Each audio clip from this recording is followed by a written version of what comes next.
Hi guys, তোমরা কেমন আছো? আশা করি সবাই ভালো আছো। তো আমি সকাল সকাল ব্রেকফাস্টে নিয়ে বসেছি ধোসা। আর এটা আমি তোমার দীঘাতে, তো এখানে এসে ধোসা খাচ্ছি, দেখো কারণ আছে। তো এখানে প্লেন ধোসা আর মশলা ধোসা, আমি মশলা ধোসাটাই নিয়েছি। আর মশলা ধোসাটা কেন আমাদের ওখানে আমি দেখেছি আলু দিয়ে বেশি অংশ তৈরি হয়। আর এখানে একটা জিনিস দেখলাম, এটার মধ্যে আলু নেই, মানে ডাল, সুজি, মানে আরও অনেক কিছু আছে, সবটা আমি বলতে পারলাম না কী কী দেওয়া, কিন্তু আলু পেলাম না।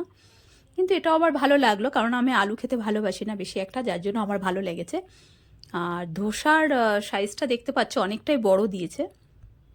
এতটা ধোসা মনে হচ্ছে খেতে পারবো না, মানে খেলেই তো মানে দেখেছো ফুরাচ্ছে না সহজে। আর সাম্বারটা সুন্দর হয়েছে।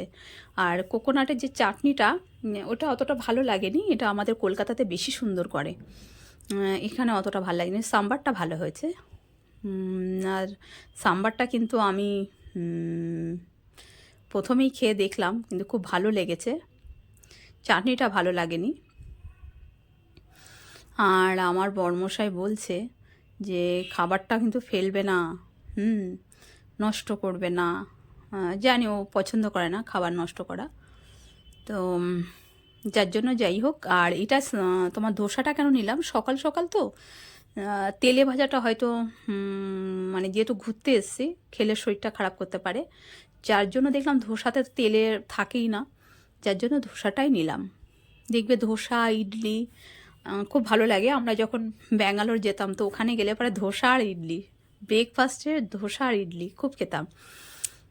তো যাই হোক, দেখো এখনও শেষ হচ্ছে না, মানে হাফটাই এখনও শেষ, এতটা করে নিচ্ছি মুখে যে তাড়াতাড়ি যাতে শেষ হয়, তাও হচ্ছে না। এখন এটা খেয়ে যাব সমুদ্রে, একটু সমুদ্রের পাশটা ঘুরে আসি।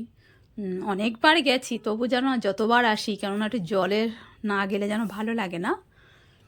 আর তোমরা কে কে ভালোবাসো ধোসা অবশ্যই কমেন্টে জানিও, কেননা আমি কিন্তু ভালোবাসি এই কারণে, তেল ছাড়া, এর জন্য তেল ছাড়া জিনিসটা আমার খুব ভালো লাগে। আর যেহেতু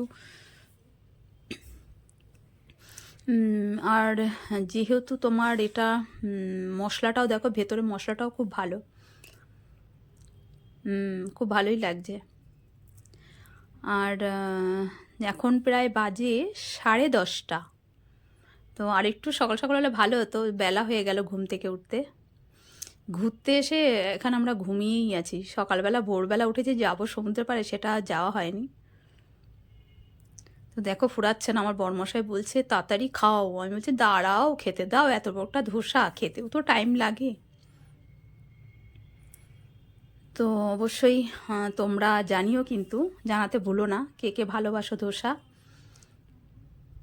এই সাম্বারটা কিন্তু অসাধারণ টেস্ট হয়েছে, দেখো এটাই আমি খেয়ে যাচ্ছি। তো আমার গলাটা বুঝতে পারছো, গলার আওয়াজটা একটু ঠান্ডা লেগেছে, গলাটা ডাব খেয়ে পুরো ঠান্ডা লেগে গেছে। আর এখানে এসে খুব ডাব খাচ্ছি। হ্যাঁ, তো অবশ্যই বাই, আবার পরের ভিডিওয় দেখা হবে।